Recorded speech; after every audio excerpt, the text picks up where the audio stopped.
I would like to call our meeting to order. Can I get a motion? James Mullen, second. James Kuha. All right, can we please all rise for the pledge? I pledge allegiance to the flag of the United States of America and to the republic for which it stands, one nation, under God, indivisible, with liberty and justice for all. Okay, I'll be handing the meeting over to Superintendent Rydell for the superintendent report. Thank you. I will do my report from the podium.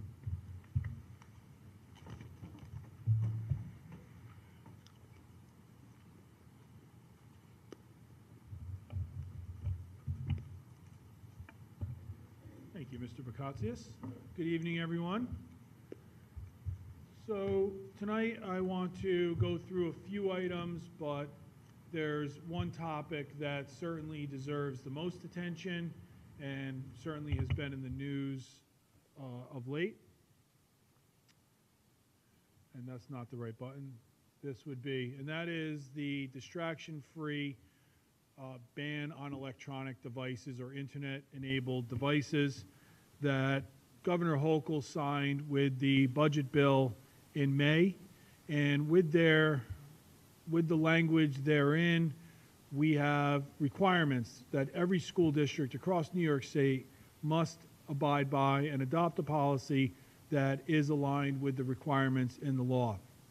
And before I get into some of the specifics, I just want to commend our Board of Education. This was a topic that I'm sure there aren't many boards of education that wanted to get involved with the nuances of this, but super appreciative of the work that each of you put into helping us fine-tune our plan, our policies, and also just appreciative of the work that our admin team did in collaboration with other stakeholders such as our teachers and our students, particularly the students at the secondary level.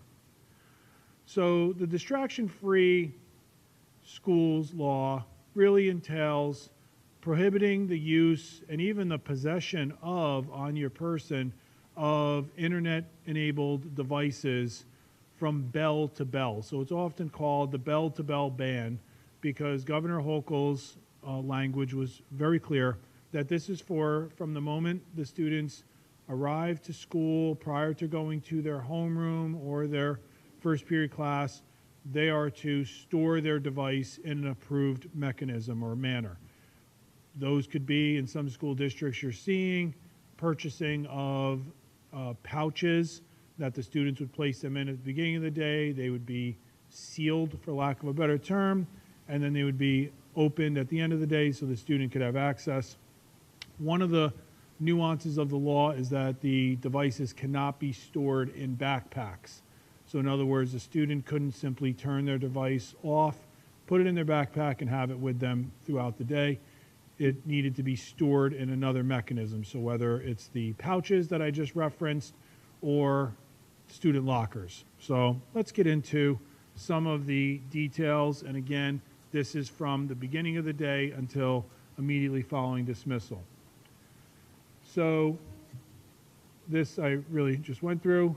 So I'll go through what devices are included in this. So it would be the obvious, which are cell phones, smartphones, but also one could have a smart watch, and that smart watch, the latest generations of those, are fully functioning internet-connected devices themselves, so one can use their smartwatch even if their, let's just say their iPhone is not in close proximity to them. So those would also be included. And in our particular model, which is our electronic device plan, we're just taking out all of the ancillary devices that go along with that. So you don't need your AirPods if you don't have your iPhone working, right? So your AirPods, your smartwatch, your smartphone, they can all be stored in your locker throughout the day. Again, I want to stress, this is not a Marlboro Central School District rule or law. This is being in compliance with the New York State law. So we said, how do we do this that makes the most sense for all involved? We definitely want our students more engaged, as maximally engaged in their instructional periods as possible, for sure, which is why we've already had a similar model in place when it comes to instructional periods, but this takes it to the next level. But one thing that we decided was that it's all the ancillary items that go along with the smart devices. So what does it look like in each of our buildings? For two of the three, it's really not going to look different. At the elementary school, electronic devices are not permitted throughout the day. Students would store those in the location where they store their other personal belongings. So in many of our elementary classrooms, those would be in what we call the student cubbies. They would, if they do bring a phone to school, which they would be remarkably young to have a phone, but nonetheless, if they bring a phone to school, they would store that in their cubby. Some of our other classrooms, particularly as we go up in the grade levels, they have more of a section of the classroom where the students would hang their backpack and their coat during the winter months. That's where they'll store their device. In the middle school, it's really a very, very similar model to what was previously in place for the past several years, and that's the students' devices would be stored in their locker for the duration of the school day. So not a tremendous shift there.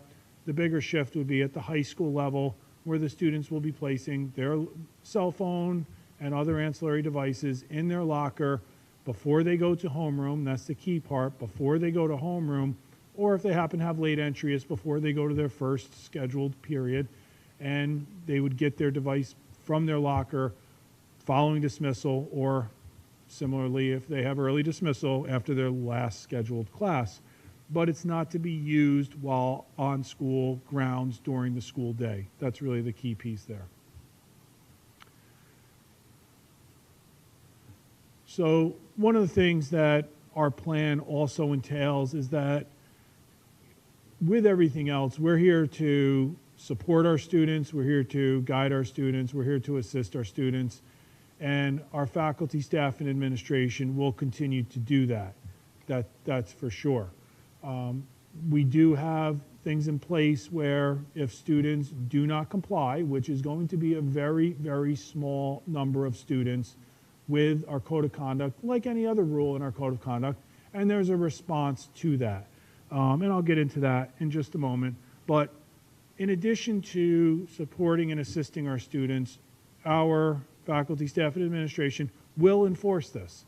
This is our district-wide plan, again, in compliance with the law, but this is what will happen in our schools. And we really attempted to develop a plan that we felt is as fair as possible to all of our students, and particularly at the secondary level, that treats them to the greatest extent possible with this law as the young adults that they are.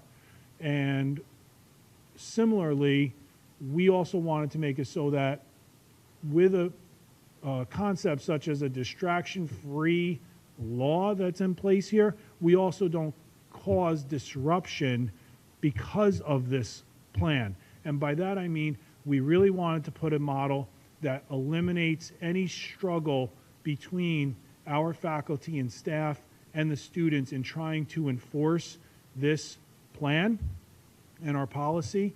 And those are some of the nuances that we'll go over with our students and also our faculty and staff as we open the school year, because it's not going to contribute to disruptions where we're having students removed from class and things like that in response to this. It's going to be a lot more subtle, but again, there will be a response to violations right from the start, because the warnings are all going to be given before we start the actual school year to, with our students, so we can hit the ground running at the beginning of the school year with a great plan in place and just start the learning without the struggles that I'm really overemphasizing, even though they haven't existed yet.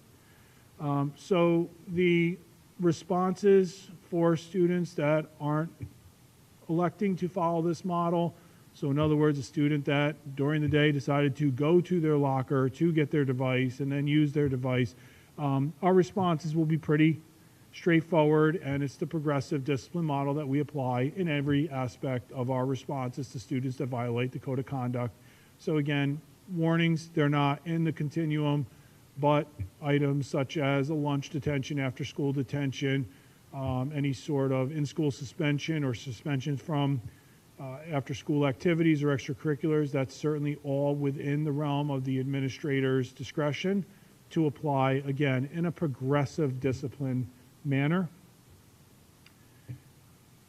Per the law, just lest anyone think that students are going to get OSS for using their device, that's not in the progressive discipline model for this level of violation. ISS would be. Now, there's an asterisk after that, because if in the course of enforcing the policy, the student makes some other violations to our code of conduct of insubordination or inappropriate behavior, that could certainly escalate things. But for the actual violation of use or possession of the cell phone during the prohibited times, OSS is not going to come into play. What I think is most important moving forward over the next month, and it's pretty much literally a month until we open up the new school year, it's going to be about the communication and really understanding of what's involved here, the why is also very important, and what the new school year is going to look like, particularly for our students in grades 9 through 12, where there would be the bigger of the shifts. So we're going to have an information night. That's not necessarily something that, it's definitely not required by the law. We just felt as an administrative team, that would be great to give people an opportunity to come in and ask any questions about this, but also learn where the only topic of the night is this plan, this policy. And that's going to be held at the high school on August 26th at 6 p.m. We'll have that at the high school auditorium. And really any grade level is welcome, so any parents and or students, certainly we would like to share the contents of the law, the guidance that was given from New York State, and then how we interpreted it and really came up with what we felt was the best plan possible, and one that, while I would not have designed it where I was standing at the podium this evening talking about a ban on electronic devices, given the directive, given what we were told we need to have in place, that's exactly what we're doing. So here we are. And I don't know if there are any questions on that. I have a few other items that I wanted to get through from the Board of Education or our new student representative, Marley. Hi, Marley. How are you? Good? Good summer so far? Good. Welcome. Any questions from you? No? All right. Won't be the first time I put you on the spot, just full disclosure. All right, so a follow-up item is the development that a speaker at a recent meeting spoke about, and some of the aspects of that. One of the requests from the Board of Education was to see if we could have a representative from that company, the development company, come here. We've reached out to them. They were unable to come this evening. We're waiting to hear if they're able to come to our August 18th meeting. I'll keep the board apprised of that, but also for the public, we are continuing to communicate with them to see if they can come and do a presentation and also answer any questions that we may have. And some exciting news. One of the things that the Board of Education has been monitoring and continuing to check in on is when are the repairs going to happen in a few of the locations at the middle school. So this funding is coming through the repair reserve from the Roaston agreement, but that has cleared all of the state education department steps that are required for a project of this nature. And Mr. Cavazza, who's here this evening, has been working closely with our architect and now beginning tomorrow with the contractor that will be doing the work. So this work involves repairs of the facade on the one side of the building where the old main entrance is located. So repairing that brick facade where there's some separation from the building envelope. Also, that includes some asbestos abatement in that same area. So it'll all be external, and occupancy of that building is at a minimum. but nonetheless, that will be taking place, as well as repair and replacing the steps on the east side of the building, so literally the opposite side of the building. That would be the side facing MES. Those concrete steps and the walkway are in disrepair. That will all be repaired, and that'll all be done starting tomorrow. They should be on site, Mr. Gvaz, I believe, tomorrow, setting up the scaffolding and so forth. And we anticipate that this project won't take very long at all. So this will be done before the start of the school year, pending anything that is really out of the realm of reasonableness that comes up. And that's the end of my slides. So I don't know if there are any questions with any of those items. All right. Thank you. That concludes my report. Now I'm looking forward to meeting Marley.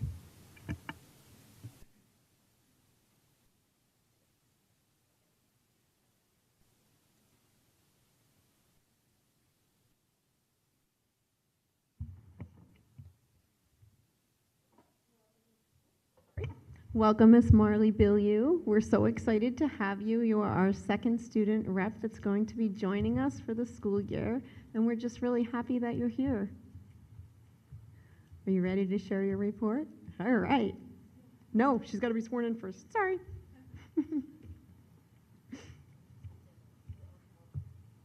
Oath of office. I'm ready if you're ready.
Okay.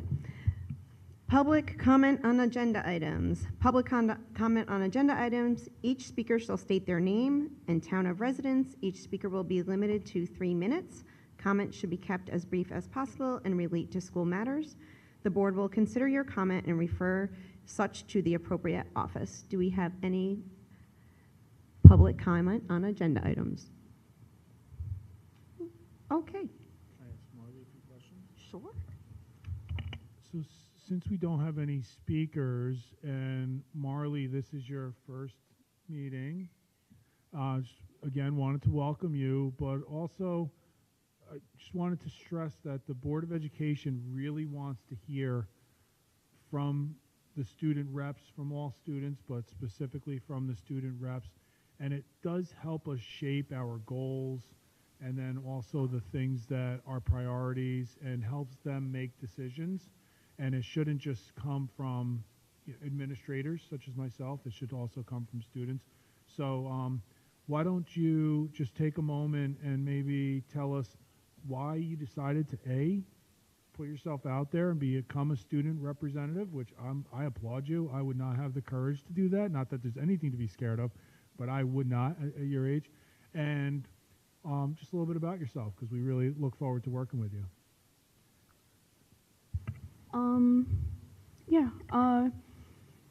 Well, for the first thing you asked, I decided to put myself out there just because I really care about this school. I love this school a lot. I've gone to this school since I was in kindergarten.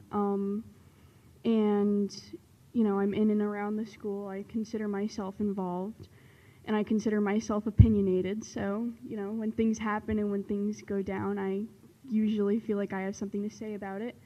And this gives me an outlet to actually have something to say about it. And so, you know, to help the other students, my peers, or the teachers, or the parents, or myself, I decided that it'd probably be a good idea to just see if I could, you know, be here and help with that. And second thing about myself, like what? Like Anything you feel comfortable sharing, things you're involved with, ambitions in life, whatever you feel comfortable sharing. Yeah. Well, in school, I do theater club. It's my 3rd year. I think that's my pride and joy. I do a lot of theater. It's my favorite. I've been in choir all 3 years so far. I'm doing it this year again. In band since elementary school. I'm doing it again this year.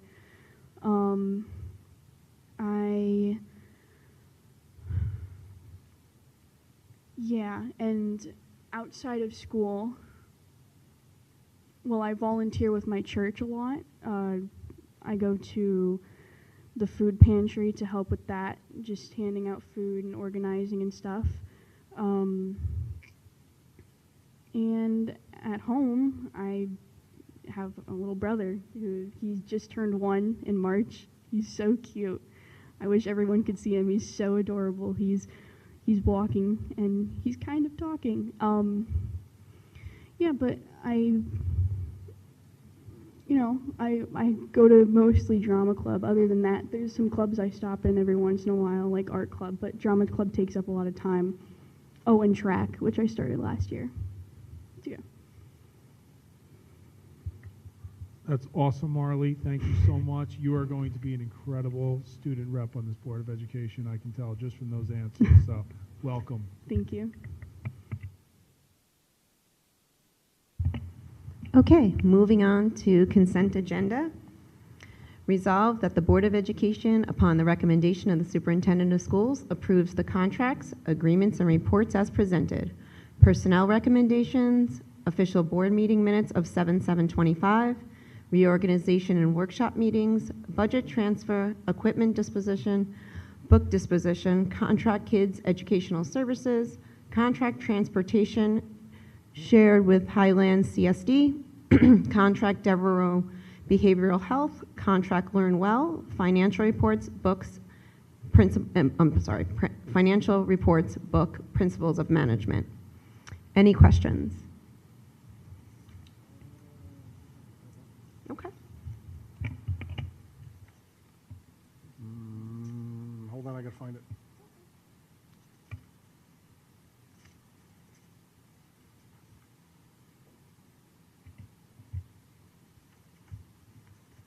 I lost it. Is it the auction for the pickup? Is that in the consent agenda, Mike? The pickup we're disposing of, is that in the consent agenda or is that in the other part?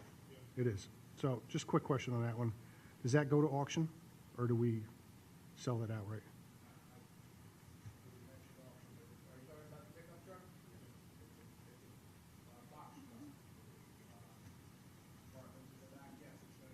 But yeah, that's all I'm asking. So it does go to auction for public to bid or whoever. Yep. Okay, good. Thank you.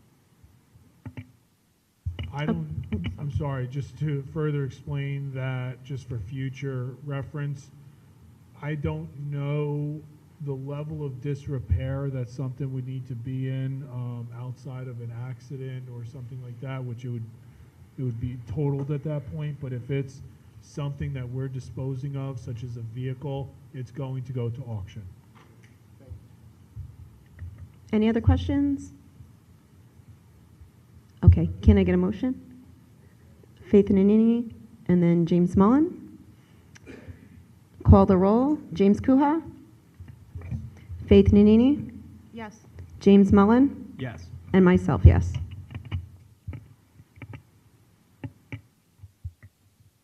Can I just interject now?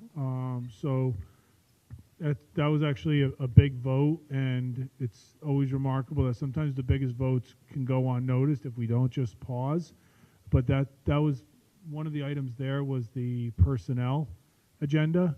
So 2 individuals are actually here this evening that were on there. So yes, Jenna, you were just officially appointed. See, it could just go right by, right? So it's my pleasure to introduce the 2 individuals that are here this evening. We have Jenna Maggiola, who is just an asset to our school district. I really appreciate you being here this evening. But I've been able to get to know Ms. Maggiola over the past year, as she's been a leave replacement and she at MES, and she did a remarkable job. I had the opportunity to go into her class many times and walk by slowly many other times. But one of the remarkable things was she was really in her first full year of teaching in our school district, and you would never know it. She had the students doing 5 different things and just would work her way around that classroom with such ease, I guess would be the best word, but I'm sure she wouldn't categorize that because she was probably exhausted at the end of the day. But from the observation point of view, that's what I saw, was someone that loved what they did, loved being with the students. And when I saw your name was on the list of finalists, Jenna, I was just so happy because I know we can't go wrong with someone like you in this faculty. You're adding to the great things that happen here. So congratulations, Jenna. I'm so happy for you. We also are very excited about this other personnel move that just was approved, and that's welcoming Daniel Notaro to our team.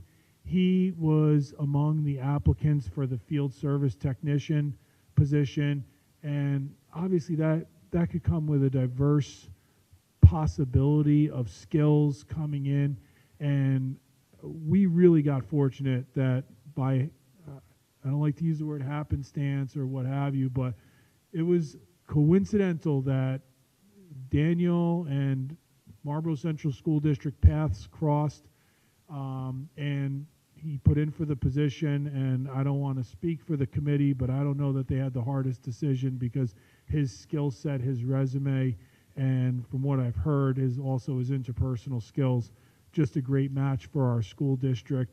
Comes to us with a wealth of career experience in diverse avenues, but specifically in the realm of IT for New York State in a previous position that he had. I think it's going to translate very, very well to being an integral part of our technology team. I know Mr. Bakatsias is really excited, Dan, that you're joining us. And when Mr. Bakatsias is excited, I'm excited. So welcome, sir. We really appreciate you coming on board. Wish you the best.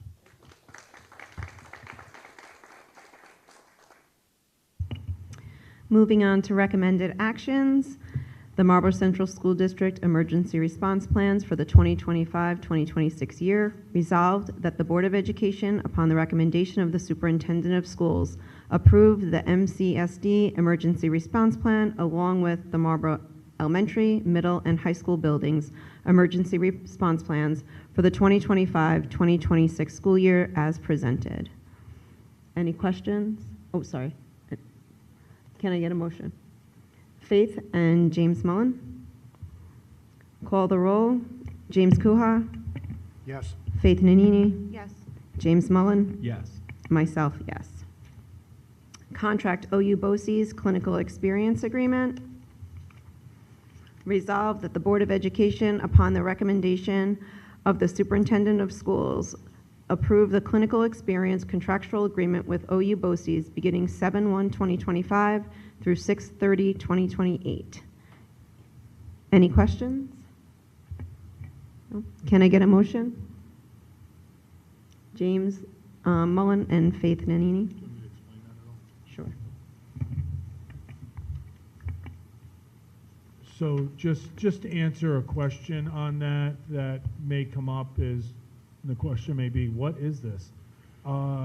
Previously, students in the education program at the BOCES program, the Career Tech, would do these experiences at the preschool that was the childcare section that was being hosted or housed at the OU BOCES campus.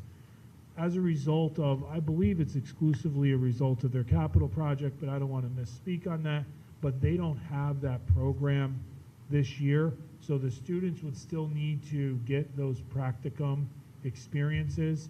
So for example, students that from Marlboro High School that are attending Career Tech could do those practicum experiences in our district with this agreement.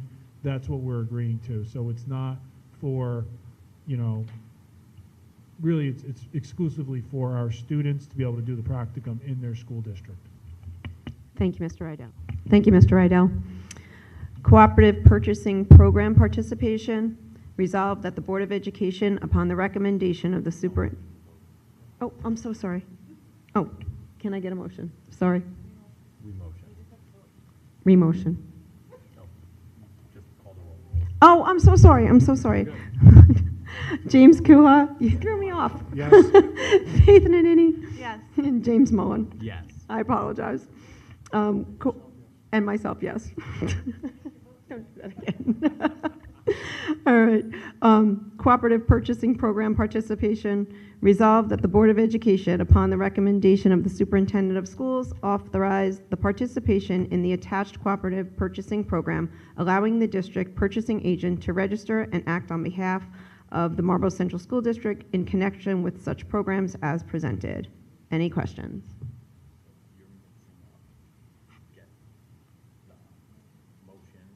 Put it on the floor.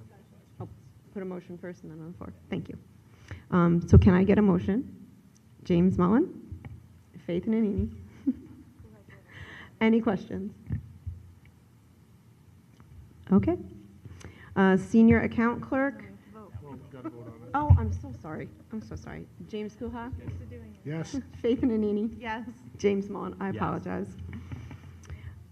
Senior Account Clerk, resolved that the Board of Education, upon the recommendation of the Superintendent of Schools, approve Jacqueline Kitson as per diem Senior Account Clerk, not to exceed 20 days for the period of July 1st, 2025 through June 30th, 2026, at the rate of $39.76 per hour as presented. Can I get a motion?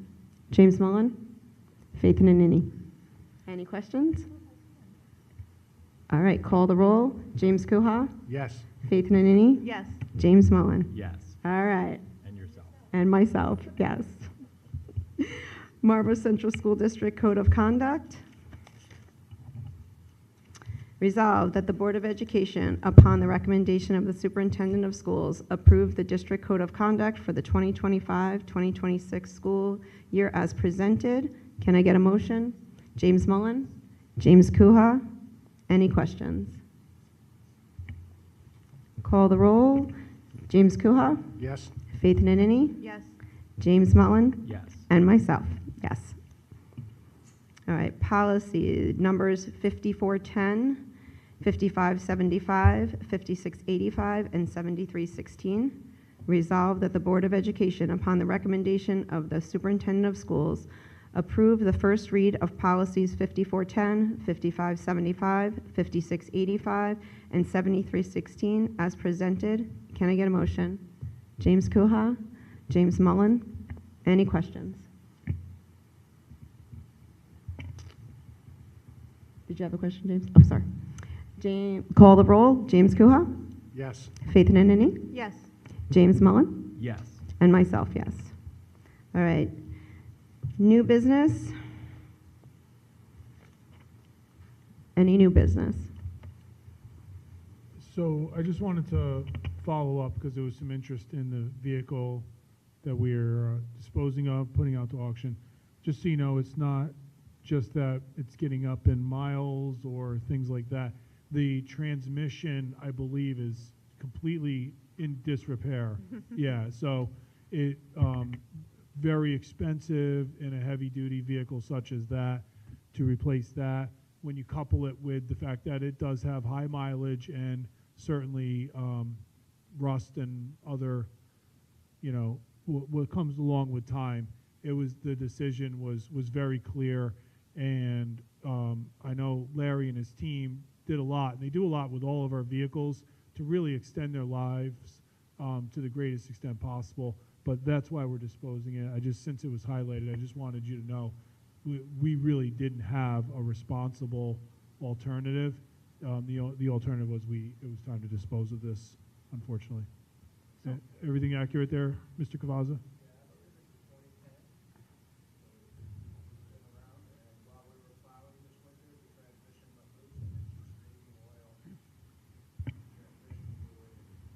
Are we going to need to get a new one? That was my question. Yes, we are. Larry has in his budget to get a new vehicle.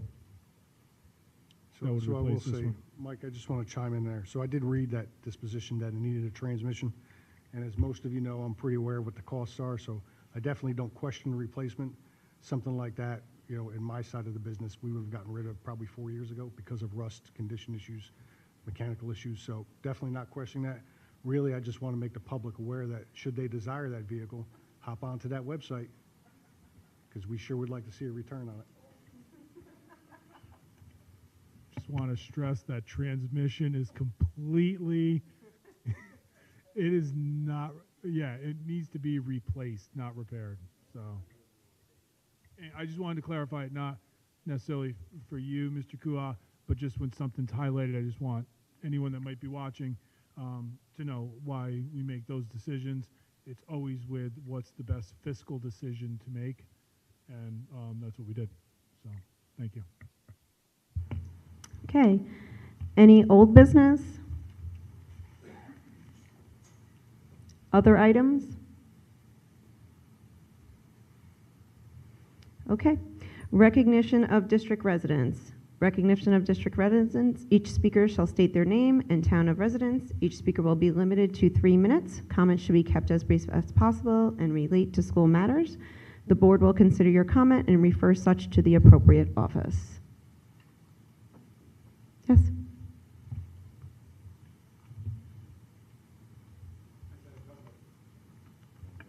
I'm sorry, I had just a couple of questions. I wanted to ask about the wall repair and the steps. Is there a cost that you have estimates for? I do. Mark, if you want to do our normal thing after the meeting, I'd be Okay. happy to give you all the answers. Not that I don't want to be fully transparent. I can put that out there. And since you asked the question, I'll just answer it so there's no confusion on that, and this will not go against your time. It's it's estimated to be approximately $420,000 for all of the items Okay. that are to be completed. 423,000, I believe, is what the estimate is, and everything is, step one is contingent. Where the cost lands for step one, that affects whether or not steps 2 and 3 take place. Similarly with 2 and 3. So if we get through steps 1 and 2, and we get up to where our authorization is or what our maximum budget is for that, then step 3 will not take place using that capital that repair reserve that is being used to fund this. So that repair reserve was established exclusively as part of the agreement with one of the power plants several years ago for use of repairs that the Board of Education had to approve, and that's how this work is being done. But I just don't want to turn this into Yeah, no problem. a question and answer. I'll catch you at the end. Yeah, absolutely, yeah. Thanks. Yep.